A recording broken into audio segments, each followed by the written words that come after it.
Okay, I rinsed off 3 cups of Basmati rice and just put enough water to reach the middle of your index finger. That would be the second knuckle right in the middle.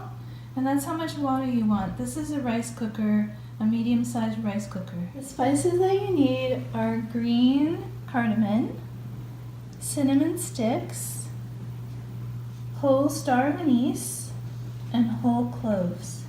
You're also going to want to use some type of chicken broth, and I like this one, and also some sea salt. So put in 2 or 3 star of anise and about 6 to 8 cloves. So grind up some cardamom. It should look like this after you've pounded it with your stick.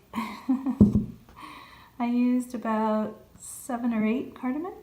Put in 1 whole cinnamon stick, about 1/4 teaspoon of salt, and about 1.5 tablespoons to maybe even 2 tablespoons of the chicken broth.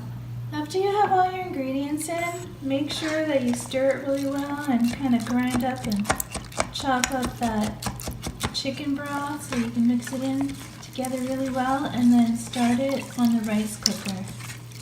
You can add chopped chicken if you like, or you can even add a can of tuna, albacore tuna. It makes a really nice dish that way. But this, right now I'm just making a side dish, so I'm not going to add any meat to it. Another thing you could add is probably some lamb. So if you have some already cooked ground lamb or something like that, you could throw it in. So there we go. We just pop down the little button and we're waiting for it to cook. Takes about 15 to 20 minutes, I'd say. So here we have the rice. It's finished, and as you can see, it's beautiful Indian restaurant quality type, just perfect rice.